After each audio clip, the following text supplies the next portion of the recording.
Sí, buenos días a todos y a todas. Me uno a las felicitaciones a todo el equipo y a los becarios que también han participado en la elaboración no solo de este informe, sino el trabajo que se ha hecho durante todo este tiempo sobre el comisionado de transparencia. Este es el segundo informe, como usted bien dice, más documentado, con muchos más datos, mucho más trabajado, evidentemente, que el del año anterior, con poca experiencia previa y además, como usted nos indica, de una ley que se está consolidando, que en este caso es poco conocida, según sus propias palabras, y nosotros añadiríamos y muy poco cumplida, como que ya se ha añadido.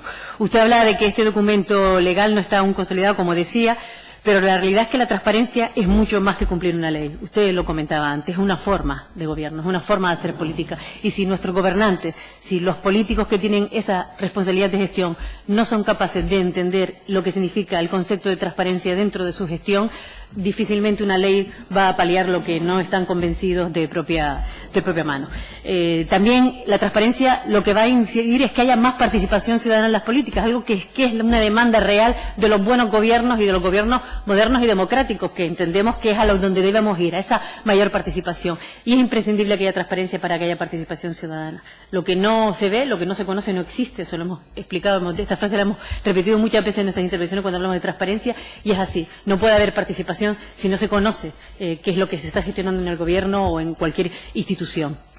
Por tanto, también la transparencia exige una dación de cuentas de los actos y de las acciones que hacen nuestros gobernantes, y no todos los políticos están dispuestos tampoco a realizar estas daciones de cuentas. Usted habla de ajustes en la ley. Ya ha comentado que el año pasado, es verdad que en el informe casi siempre, mucha parte de las intervenciones nos concentramos en que esos ajustes, en lo que usted comenta, ajustes de la ley o modificaciones reales que deberían haber en la ley porque es mejorable y porque entendemos que, como decíamos, la ley no solamente es hacerla cumplir, tiene que haber un compromiso real de lo que es la transparencia de nuestros gobernantes, pero evidentemente la ley es una herramienta. Y, por tanto, cuanto mejor sea esta ley y los reglamentos que tengan que desarrollarla, evidentemente mejor será la transparencia para aquellos que no están convencidos, pues obligarles a que empiecen a estarlo, ¿no? Habla sobre todo de la publicidad activa, ¿no? Dentro de las dos formas de transparencia, la publicidad y la solicitud de información. Esta publicidad activa es la que habla que la ley no tiene plazos de publicación, ni actualización, ni requisitos de calidad de la misma. Yo creo que ha dado a entrar en dos aspectos fundamentales. No es solamente tener portales de transparencia donde se publicite lo que se quiera, como se quiera y cuando se quiera, sino que efectivamente tenga una calidad y además esté actualizada, esa información sea veraz y sea fiable, porque si no lo que generamos es una desconfianza en la ciudadanía sobre la información que se plasma. Esto es, yo comentaba el año pasado, la transparencia que hacen muchas asociaciones que se dedican y organismos que se dedican a la transparencia, que se hablan de esa transparencia en el momento de que con que yo creo un portal de transparencia ya estoy cumpliendo la ley y ya está. Eso es lo único que se me exige, ¿no? Este grupo parlamentario ha indicado en muchas ocasiones esa desinformación a la ciudadanía a través de las páginas web que no se actualizan, que no brindan esa información veraz, que es dañino, incluso es más dañino poner una mala información, una información que no es veraz, a no ponerla. Los efectos negativos hacia la población o hacia la ciudadanía son mucho mayores, es una irresponsabilidad por parte de los responsables de esas páginas web. Nosotros hemos dicho, por ejemplo, yo quiero poner un ejemplo reciente en la Comisión de Industria, Energía y Comercio, donde la información sobre el autoconsumo estaba desfasada, era una normativa que no es la actualizar y, por tanto, eso es desinformar al ciudadano y evitar que puedan hacer instalaciones de autoconsumo, por ejemplo, ¿no?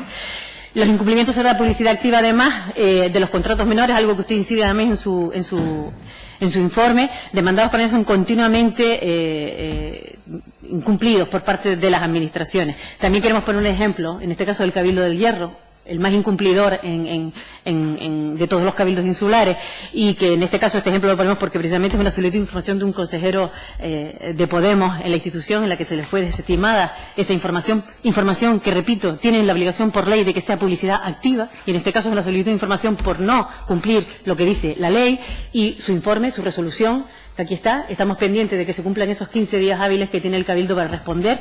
Esperemos, estamos ya a punto de que finalicen esos días, esperemos que respondan. Nosotros tomamos el guante, igual que decía la compañera, sobre la solicitud de información, pero como ya ve, no es una cuestión no solamente de la ciudadanía, sino incluso de responsables en corporaciones, incluso aquí en el Parlamento se ha comentado que además tenemos un reglamento que sí pone plazos concretos, en este caso específicos de esta institución, como digo, y que también se incumplen sistemáticamente. Por tanto, es verdad que que lo que hacemos es visualizarlo, y eso es lo que tenemos que hacer, visualizar, y la única herramienta, porque ya sabemos el régimen disciplinario, usted también lo ha comentado, el incumplimiento por parte de las administraciones reiteradamente, y al final lo que hay que visualizar, pues por lo menos para que se sonrojen los responsables de la transparencia y al final empiecen a cumplir. También habla de las subvenciones, lo difícil que es de tener en cuenta quiénes son los beneficiarios, conocer a los beneficiarios, conocer también a los adjudicatarios de los contratos de dinero público, y que evidentemente tiene que haber mucha más coordinación entre todas las administraciones y utilización de las plataformas generales que existen que puedan centralizar esta información.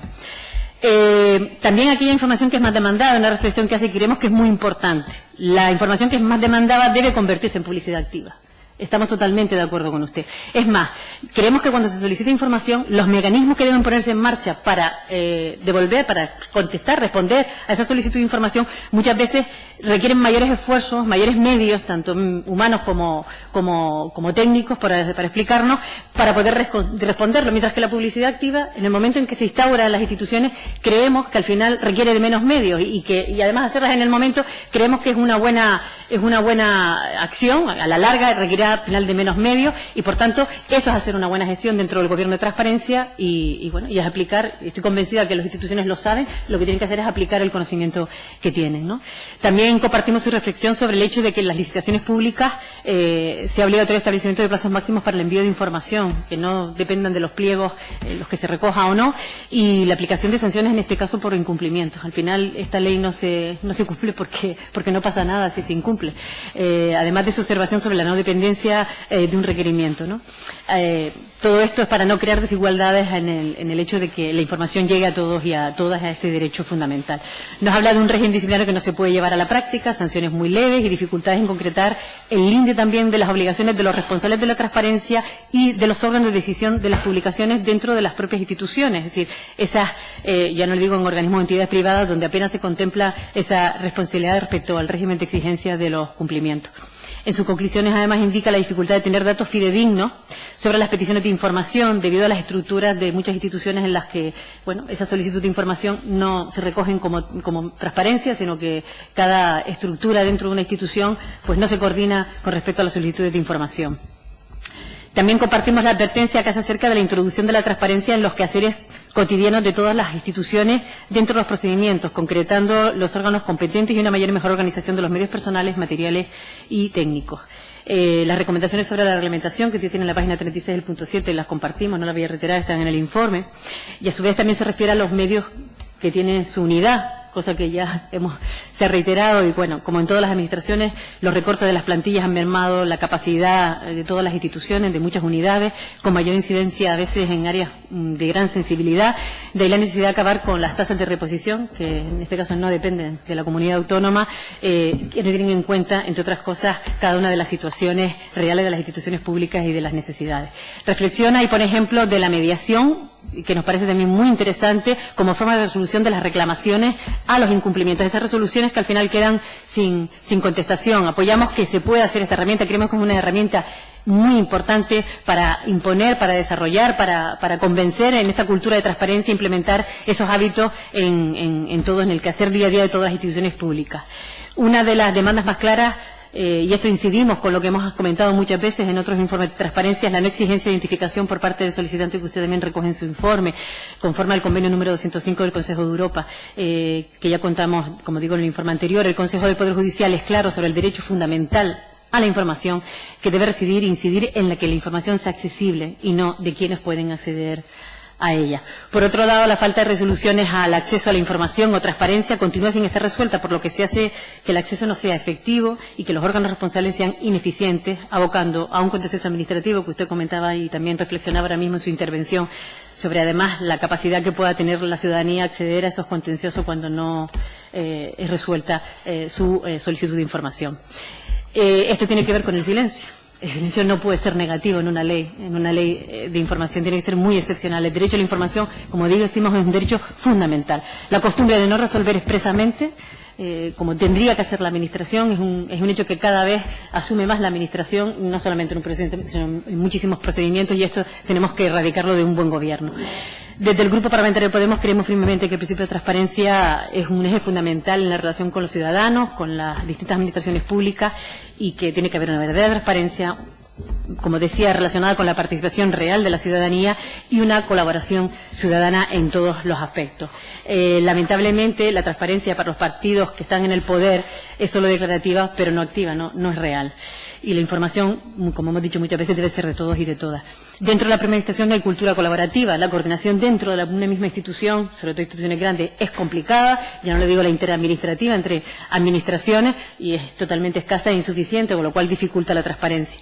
Es verdad que hay falta de medios, como decíamos, estas políticas autoricidas han abordado a todo, pero si no se defienden los servicios públicos y se salvaguarda su neutralidad, se dificulta la transparencia. Y mucho ojo, porque aquellos servicios externalizados, esa práctica que últimamente vemos demasiado extendida en los gobiernos, son peligrosas porque son los órganos menos transparentes y porque estas empresas instrumentales ni tienen la obligación ni sienten la necesidad de cumplir en materia de transparencia. La soberanía de los datos, decíamos, debería recaer en la ciudadanía de tal modo que nuestros servicios públicos actúen como una especie de fábrica de igualdad, equidad y transparencia, pero que este ideal se materialice realmente en voluntad política. La opacidad que reina muchas veces en muchos gobiernos, la falta de interés en nuestras administraciones y en las empresas financiadas con fondos públicos ante sus requerimientos, como decía, es bastante peligrosa. Conocer exactamente cómo se gastan nuestros impuestos, cómo se deciden las cuestiones que nos conciernen o quiénes son los responsables de la toma de decisiones, hará que seamos más críticos, más exigentes y, sobre todo, abrirá vías de participación en las decisiones públicas, algo que la ciudadanía lleva años exigiendo. La democracia y el oscurantismo son incompatibles. El secretismo de la verdad no tiene hueco en un gobierno democrático, donde la opinión pública, la sociedad civil, tiene el derecho de informarse con datos solventes sobre el trabajo político para tomar realmente decisiones en consecuencia. El que nuestros ciudadanos puedan fiscalizar la actividad pública traerá como consecuencia grandes ventajas, creemos. Permitirá la regeneración democrática y contribuirá al buen hacer de nuestras instituciones, consiguiendo un estado de confianza en demasiadas ocasiones perdida, que es muy importante para el progreso y la convivencia de todos. Son, como decía, principios fundamentales. El hecho de que esa información sea veraz, que haya en un ambiente público, esa transparencia es imprescindible. Aquí se hablaba de un ejemplo claro en este último mes de agosto, es el de las cianobacterias, conocido también con las microalgas. Hemos visto como esta opacidad de este gobierno, esa mala gestión sobre esto da lo que el valor democrático y el valor de transparencia da este gobierno a la información que transmite al respecto. Aquí se ha generado una gran alarma social y una preocupación que, mientras el gobierno ha echado balones fuera, incluso a otras instituciones, incluso a los medios de comunicación, la realidad es que la ciudadanía ha obtenido la información mayormente por la prensa y por las redes sociales que por su gobierno, que es quien tiene que velar por dar esa información veraz y tranquilizar a la población, o si no, tiene que tranquilizarla porque realmente hay un peligro, actuar en las medidas consecuentes para ello. Por tanto, esa obligación de informar verazmente es indispensable para un gobierno democrático y moderno. Sin embargo, Doña Conchi, si puede finalizar. Ya voy finalizando, muchas gracias. Termino con un párrafo nada más. Pensamos y esperamos que el trabajo del comisionado además sirva para lo que se creó, generar un compromiso entre nuestros gestores públicos y la ciudadanía para avanzar juntos, en un proceso que nos debe llevar a construir una administración pública más transparente, eficiente y responsable, que vele por los intereses de las personas y no por su utilización para intereses propios o para la ocultación de nuestros gestores. Y termino simplemente con algo que usted comentaba sobre la implicación que tiene que tener la ciudadanía. La transparencia sirve al ámbito público para ganar en eficiencia y legitimidad, pero para ello es indispensable la acción de la gente. Y creo que las mejoras que necesita con urgencia nuestra democracia dependen inevitablemente del aumento de la participación de nuestra ciudadanía. Muchísimas gracias.